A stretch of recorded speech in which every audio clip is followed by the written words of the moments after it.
दोस्तों पहले मैं आप लोग को इस सेशन के स्टार्ट होने से 3 वीडियो सुनाऊँगा। इन 3 वीडियो को आप लोग ध्यान से सुनना, फिर आप लोग रियलिटी में समझ पाएँगे कि ये प्रॉब्लम क्या है। न्यूज़पेपर के फ्रंट पेज पर आप लोगों को देखने को मिलेगी और ये जो पर्टिकुलर न्यूज़ है अगले 2-3 दिन तक आप लोगों को एडिटोरियल में भी नज़र आएगी। पर लेकिन जो हमारे देश के अंदर में, मुंबई के अंदर में खासकर जो म्युनिसिपल कॉर्पोरेशन है, उसको यहाँ पर तुरंत इसके स्टूडियो का जो आस-पास वाला एरिया है वो इल्लीगल नज़र आ गया। जैसे इसने एक पॉलिटिकल सटायर कसा अपना।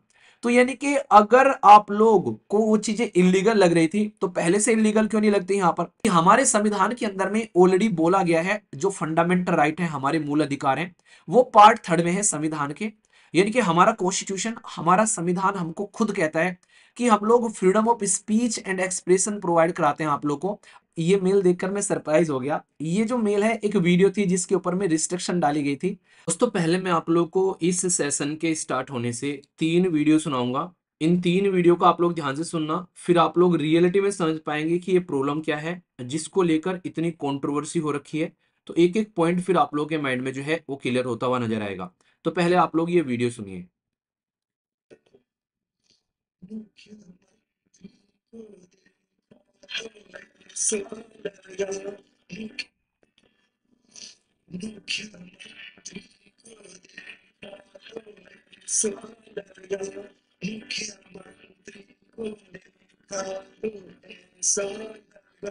जैसे जनता गुजरात, जैसे मणिपुर में रात, जैसे नफरत की बात, जैसे बांटे हो नोट, जैसे छीने हो वोट, जैसे मन में हो खोट, जैसे वोट हमसे वार हो गया। मुख्यमंत्री को देखा तो ऐसा लगा जैसे काला हो मन, जैसे लूटा हो धन, जैसे भगवा हो रंग, जैसे मन में हो सन, जैसे पानी में कलेश, जैसे बेचा हो देश, जैसे संसद में हो एक जहरीला सा छोटे फैंटा को। ये सेकंड वीडियो है। जज के ऑर्डर में लिखा है जो इन्होंने महाराष्ट्र की इलेक्शन से किया है ना भाई साहब, बोलना पड़ेगा। यहाँ पे इन्होंने पहले क्या किया, शिवसेना बीजेपी से बाहर आ गई, फिर शिवसेना शिवसेना से बाहर आ गई, एनसीपी एनसीपी से बाहर आ गई, एक वोटर को 9 बटन दे दिए, सब कंफ्यूज हो गए।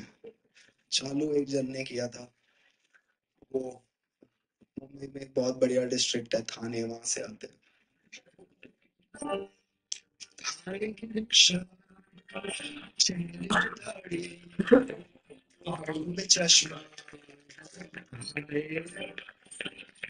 थाने की रिक्शा, चेहरे पे दाढ़ी, आंखों में चश्मा, एक झलक दिखलाए कभी वो हड्डी में छुप जाए, मेरी नजर से तुम देखो गद्दार नजर वो आए, थाने की रिक्शा, चेहरे पे दाढ़ी, आंखों में चश्मा,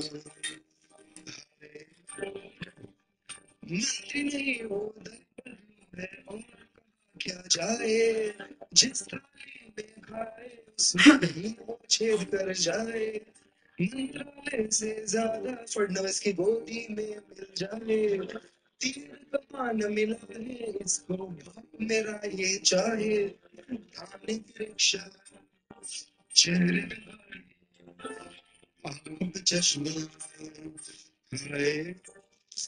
सोचो ना, मतलब ये पॉलिटिक्स है इनकी।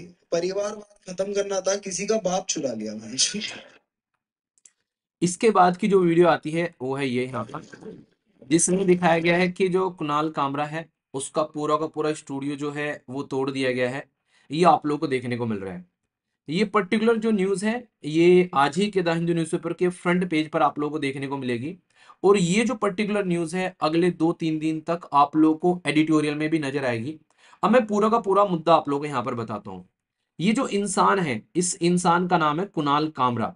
कुणाल कामरा जो है वो एक स्टैंड अप कॉमेडियन है और ये जो स्टैंड अप कॉमेडी करता है, ये बिल्कुल उसी तरीके से आप लोग समझ सकते हैं कि खासकर कुछ लोग जो होते हैं वो स्टैंड अप कॉमेडी करते हैं, लोगों को नॉर्मल तरीके से सटायर कर कर हंसाते हैं अलग अलग जोक्स पर लेकिन इस इंसान के जो जोक्स रहते हैं वो सारे के सारे पॉलिटिकल, जो हमारे देश के अंदर में कोई भी गलत काम होता है उसके ऊपर में ये अपने जो है एक तरीके से ताने कसता है। तो इसकी वजह से यहाँ पर ये जो इंसान है ये अक्सर पॉलिटिशियन की आंखों में खटकता हुआ नजर आता है। अभी फिलहाल इस इंसान ने एक पुराना मुद्दा उठाया इस वीडियो के अंदर में, जिसके अंदर में इसने बताया कि महाराष्ट्र के अंदर में जो इलेक्शन था उसमें कितनी बड़ी बेसिकली जो पॉलिटिकल पार्टी थी उनके झोल हुए। पहले यहाँ पर एक पॉलिटिकल पार्टी थी, उसमें से टूटकर दूसरी पॉलिटिकल पार्टी निकल गई और उसके बाद में फिर किस तरीके से पूरा शामदाम दंडभेद जोड़ा गया उसके बारे में इस इंसान ने बताया। तो जैसे ही ये कमेंट निकल कर आया, इसमें इन्होंने जो एकनाथ शिंदे थे, जो कि आज की डेट में जो खासकर डिप्टी सीएम है खासकर महाराष्ट्र के अंदर में, ये है एकनाथ शिंदे साहब यहाँ पर। तो इनके ऊपर में जो कमेंट किया, इन्होंने बोला कि गद्दार कहा ना जाए, मतलब गद्दारी कहा जाए, इसके अलावा और क्या है कि जिस पॉलिटिकल पार्टी में ये थे उस पॉलिटिकल पार्टी को तोड़कर बाहर निकल गए, उसके बाद में फिर आकर ये भारतीय जनता पार्टी के साथ में जुड़ गए और उसके बाद में फिर यहाँ पर ये सीएम बने और अब की बार जो इलेक्शन हुए इनको डिप्टी सीएम बना दिया, जिससे खुश भी नहीं थे हालांकि। और जिस पॉलिटिकल पार्टी से निकलकर बाहर आए उसी का जो इलेक्शन सिंबल था वो यहाँ पर इनको मिल गया। और ये पूरा का पूरा एक जो एंटी डिफेक्शन जो कानून हमारे देश के अंदर में होता है, तो उसके तहत भी अगर आप लोग यहाँ पर देखोगे तो उसमें ये प्रोविजन है कि अगर कोई पॉलिटिकल पार्टी का एक पर्टिकुलर सेक्शन निकल कर आता है तो उसको छूट मिल जाती है। जैसे मान लीजिए किसी पॉलिटिकल पार्टी में 12 मेंबर हैं, तो इसमें से 2/3 अगर बाहर निकल गए तो 3 चौक 12 4 दूनी 8, तो यहाँ पर इसको डिफेक्शन नहीं मानेंगे। यहाँ पर ये एक तरीके का वहां से छूटकर कहीं और विलय हो गया, ऐसे आप लोग यहाँ पर समझ सकते हैं। तो ये जो पर्टिकुलर इशू अब निकल कर आ रहा है, अब ये है कि यहाँ पर इनके इस कमेंट की वजह से यहाँ पर क्या हुआ, इनका पूरा का पूरा स्टूडियो जो है वो तहस नहस कर दिया गया, जो सपोर्टर थी यहाँ पर जो शिंदे साहब के। और इसके चलते यहाँ पर ये पूरी की पूरी कंट्रोवर्सी इरप्ट हो गई इतनी बड़ी कि क्या देश में अगर कोई पॉलिटिक्स के ऊपर में कोई कमेंट करेगा, क्या उस इंसान के साथ में ऐसा ट्रीटमेंट होगा। जैसे ही इनके द्वारा यहाँ पर ये कॉमेडी जो है अपनी पब्लिश की गई, तुरंत जो है यहाँ पर काफी लार्ज स्केल पर जो यहाँ पर पॉलिटिकल वॉर छिड़ गई, क्योंकि जिस पॉलिटिकल पार्टी से शिंदे साहब निकल कर आए थे उस पॉलिटिकल पार्टी ने कुणाल कामरा को सपोर्ट करना स्टार्ट कर दिया। और ग्राउंड लेवल पर जो आज की डेट में सिचुएशन है वो ये है कि कुणाल कामरा का जो ऑफिस जो है वो डिमोलिश किया गया और डिमोलिश करने के बाद में ये बताया गया कि ये इलीगल है। अब यहां पर मुझे थोड़ा सा मतलब क्वेश्चन मार्क लगाने का मन कर रहा है। दिल्ली के अंदर में जब तक आप लोग को ये नहीं देखने को मिला कि दिल्ली हमारे देश की कैपिटल कि ग्राउंड में जो खासकर बेसमेंट होता है उसके अंदर में 3 बच्चों की जान चली गई डूबकर, तब तक उनको ये समझ में नहीं आया कि ये सारी चीजें इलीगल चल रही है। जैसे ही वहां पर बच्चों की जान चली गई इनको ये समझ में आने लगा कि ये चीजें इलीगल चल रही हैं। सेम कंडीशन आप लोगों को यहां पर देखने को मिली। भाई ये इंसान जो है इतने दिनों से कॉमेडी कर रहा है, इसका सारा का सारा सिस्टम जो था वो लीगल था, पर लेकिन जो हमारे देश के अंदर में मुंबई के अंदर में खासकर जो म्युनिसिपल कॉर्पोरेशन है उसको यहाँ पर तुरंत इसके स्टूडियो का जो आसपास वाला एरिया है वो इलीगल नजर आ गया, जैसे इसने एक पॉलिटिकल सटायर कसा अपना। तो यानी कि अगर आप लोग को वो चीजें इलीगल लग रही थी तो पहले से इलीगल क्यों नहीं लगती। यहाँ पर कपिल शर्मा ने सरकार के ऊपर में कमेंट किया तो वहां पर इलीगल समझ में आ गया कि यार ये सारी चीजें इलीगल है। अगर रियलिटी में इलीगल है तो तब तक चलता रहेगा जब तक वो इंसान जो है वो कोई पॉलिटिकल कमेंट न कर दे, तब तक उसके साथ खून माफ है। और अगर पॉलिटिकल कमेंट करने तक साथ खून माफ है तो भाई साहब सबको यहाँ पर सरकार के ऊपर में कोई कमेंट ही नहीं करना चाहिए किसी भी स्टेट की, सबको अच्छे से काम करते रहना चाहिए जो भी सरकार कर रही है। इमीडिएटली इनके ऊपर में सेक्शन 353, सेक्शन 353 का 1 2, सेक्शन 356, ये सारे हमारे देश के भारतीय न्याय संहिता के जो सारे के सारे जो इनके ऊपर में जो सेक्शन है वो इनके ऊपर में लगा दिए गए हैं, एफआईआर रजिस्टर कर ली गई है। तो इसी को लेकर अब मुद्दा ये है कि भाई किस लेवल पर इंसान जो है वो अपनी बातें रख सकता है और क्या पॉलिटिकल किसी भी इंसान के ऊपर में हम लोग कमेंट नहीं कर सकते, तो इसको कहां से देखा जाए। तो सबसे इंपॉर्टेंट मुद्दा अगर आप लोग यहां पर देखोगे तो ये पूरा का पूरा मुद्दा निकल कर आता है अब यहां पर एक पॉइंट के ऊपर में। वो पॉइंट क्या है कि अगर कोई इंसान आज की डेट में कोई क्रिटिसिज्म कर रहा है, कोई एक आर्टिस्ट है क्या वो अपना फ्रीडम ऑफ स्पीच का वो अपना अधिकार इस्तेमाल नहीं कर सकता? क्या पॉलिटिकल हम लोग इतने सेंसिटिव हो गए हैं आज की डेट में कि उसके ऊपर में अगर किसी ने छोटा सा भी कमेंट कर दिया तो उसका ये खामियाजा भुगतना पड़ेगा कि उस इंसान की सारी चीजें तोड़ फोड़ दी जाएगी? क्या यही रियलिटी में एक डेमोक्रेटिक कंट्री के अंदर में संविधान के द्वारा दिया गया freedom of speech and expression है? Point number one. दूसरा, अगर यहां पर जो भी चीजें चल रही हैं ये सारी चीजें इलीगल थी यहां पर, तो ये तब तक लीगल कैसे थी जब तक कि इस इंसान ने कोई पॉलिटिकल सेंसिटिव कमेंट नहीं कर दिया।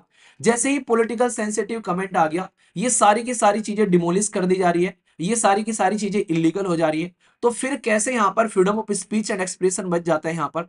अगर जब तक आप लोग कुछ नहीं बोल रहे हो तब तक सब कुछ सही है, और जब तक यहां पर जैसे ही बोल दिया सारी चीजें इलीगल हो गई, तो इसने पूरे देश के अंदर में इतना बड़ा डिबेट छेड़ दिया कि छोटे से छोटा और बड़े से बड़ा आज की डेट में कोई भी जो न्यूज़पेपर है, कोई भी आज की डेट में जो न्यूज़ पढ़ने वाले हैं, हर जगह आप लोगों को यहाँ पर इसके ऊपर में डिस्कशन किया जा रहा है कि कॉमेडी, क्रिटिसिज्म और डिफेमेशन, इनमें क्या-क्या फर्क आप लोगों को करना चाहिए, इनके बीच की लाइन क्या है और इसको डिफाइन कौन करेगा कि किस लेवल तक हम लोग बातों को बेसिकली डिस्कस कर सकते हैं और कहां पर जाकर हम लोग यहाँ पर रुकेंगे, ये चीजें आप लोग समझिए।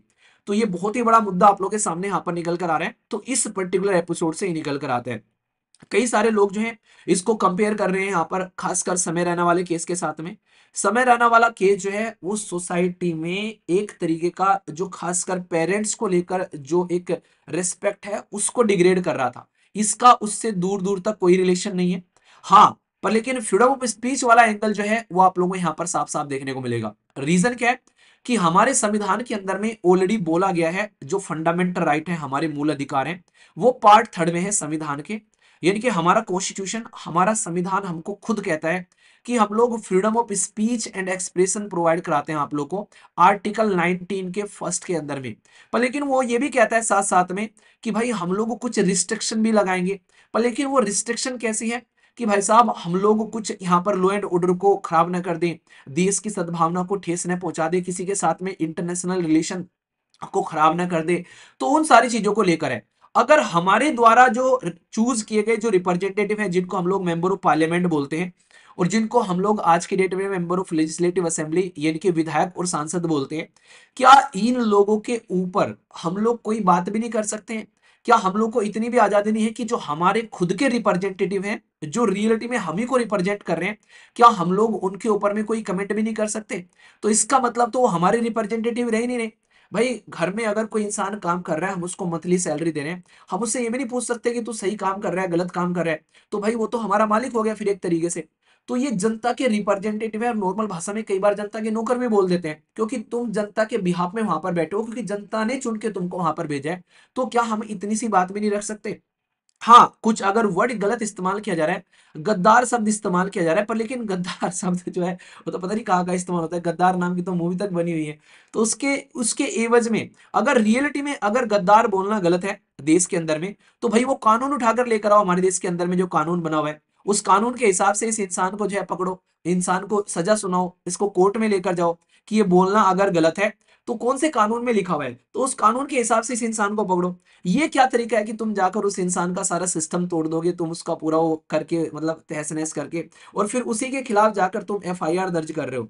तो ये क्या कोई एक तरीके का मतलब, ये तो एक तरीके से भीड़ के हाथ में पावर देने वाली बात हो जाती है कि एक भीड़ है उसके हाथ में तुम पावर दो, जब भी कोई गलत होगा ना तो हमारी पुलिस काम करेगी ना हमारा कोर्ट काम करेगा, सारा लॉ एंड ऑर्डर को जो है वो डस्टबिन में उठाकर डाल देंगे। भाई हम लोग यहाँ पर ये इस पर्टिकुलर सिचुएशन का सॉल्यूशन निकालेंगे और हमारा नाम है भीड़, और भीड़ का कोई चेहरा नहीं होता है। तो भीड़ इस तरीके से अगर सॉल्यूशन निकालने लगी एक भारत जैसी डेमोक्रेटिक कंट्री में, तो फिर ये सिस्टम कहाँ रह जाएगा और कहाँ हमारा कॉन्स्टिट्यूशन या फिर संविधान रह जाएगा? तो ये सोचने वाला मुद्दा मुझे यहाँ पर देखने को मिला। बाकी आप लोग की क्या राय है यहाँ पर?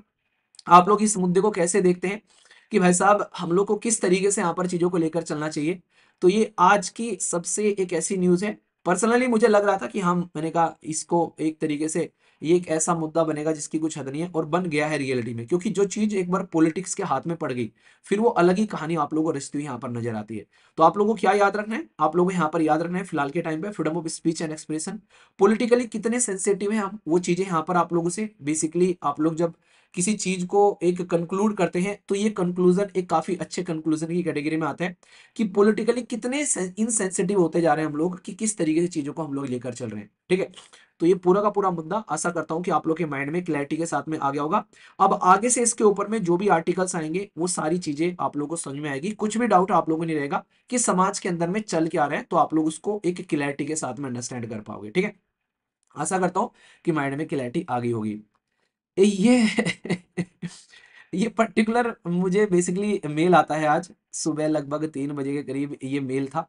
ठीक है, तो ये जो मेल है, ये मेल देखकर मैं सरप्राइज हो गया। ये जो मेल है एक वीडियो थी जिसके ऊपर में रिस्ट्रिक्शन डाली गई थी, और ये वीडियो थी दिसंबर 2021 की वीडियो है, और आज हम लोग बैठे हैं 25 मार्च 2025 के अंदर में।